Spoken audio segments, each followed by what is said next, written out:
നമസ്കാരം ഗൈസ്.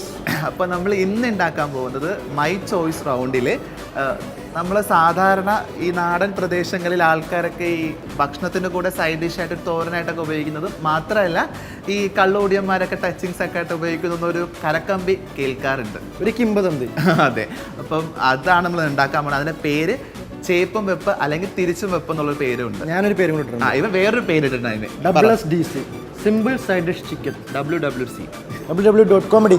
അതെ. അപ്പോൾ നമ്മൾ ഇന്ന് ഉണ്ടാക്കാൻ പോകുന്നത് അതിന് പ്രധാനമായിട്ടും വേണ്ടത് ചിക്കനാണ്. പ്രധാനമായിട്ട് ചിക്കൻ വേണം, ചിക്കൻ വേണം, പാത്രം വേണം, പിന്നെ ഗ്യാസ് കുറ്റി, അടുപ്പ് ഉണ്ടാക്കാൻ ഒരാൾ. അപ്പം പിന്നെ വേണ്ടത് മസാലകൾ. നമ്മുടെ ചിക്കൻ പറഞ്ഞല്ലേ? ആ ചിക്കൻ പറഞ്ഞു, ചിക്കൻ വേണം. പിന്നെ വറ്റൽമുളക്, കൊച്ചുള്ളി, തേങ്ങാക്കൊത്ത്, ഇതാണ് പ്രധാനപ്പെട്ട ആളുകൾ. പിന്നെ വേണ്ടത് സാധാരണ നമ്മുടെ വീട്ടിലുള്ള Kashmiri chilli powder, chicken masala, മഞ്ഞൾപ്പൊടി, ഉപ്പ്. അപ്പോൾ നമുക്ക് ആദ്യത്തെ പ്രൊസീജിയർ എന്നുള്ളത് ഒരു 1/2 കിലോ ചിക്കനാണ് നമ്മൾ ഇന്ന് എടുത്തിട്ടുള്ളത്. അരയുണ്ടോ? അരയുണ്ട്. അരയുണ്ട്. ഞാൻ തൂക്കി നോക്കിയായിരുന്നു. തൂക്കുമ്പോൾ ഗ്ലാസിൻ്റെ വെയിറ്റിലാണ് അരയുള്ളത്. ഈ ചിക്കനിലേക്ക് 1 ടീസ്പൂൺ മുളക് പൊടി, 1/4 ടീസ്പൂൺ ഉപ്പ്, ഒരു 1/2 ടീസ്പൂൺ ഇട്ടോ. Chicken masala 1 teaspoon. Chicken masala കുറച്ചധികം, ഒരു പൊടിക്ക് ടേസ്റ്റിന് വേണ്ടിയിട്ട് ഇച്ചിരി അധികം എടുത്താലും കുഴപ്പമില്ല. മഞ്ഞൾപ്പൊടി 1/4 ടീസ്പൂൺ. ഇത് ഇത്രയും ഏറ്റവും നന്നായിട്ട് മസാജ് ചെയ്യാൻ അറിയുന്ന വിഷ്ണു മസാജ് ചെയ്ത് മറ്റേ മസാല പിഴറ്റണം. ഒന്ന് പിഴറ്റെടുക്കാം നമുക്ക്.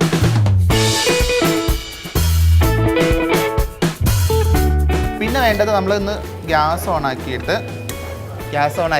അപ്പോൾ പാത്രം എടുക്കുക. മിനോൾട്ടയുടെ ബ്രാൻഡാണ് നമുക്ക് ഏറ്റവും ഫേവറേറ്റ്, മിനോൾട്ടയാണ്. കാരണം ഉണ്ടാക്കാൻ എളുപ്പം ഇതാണ്. മിനോൾട്ട പാത്രം യൂസ് ചെയ്യുന്നവരൊക്കെ ഈ വീഡിയോയുടെ ഇടയിൽ കമൻറ്റ് ചെയ്യുക കേട്ടോ. അതെ, നമ്മളെപ്പോലെ പുതിയ ആൾക്കാർക്കൊക്കെ പെട്ടെന്ന് ഉണ്ടാക്കാൻ പറ്റുക, അല്ലെങ്കിൽ അധികം എണ്ണ ഒഴിച്ചിട്ട് കായുണ്ട്. ഇതിന്റെ വെള്ളം പോണം. അങ്ങനെ പാത്രം കായും. Hi, good morning, good evening.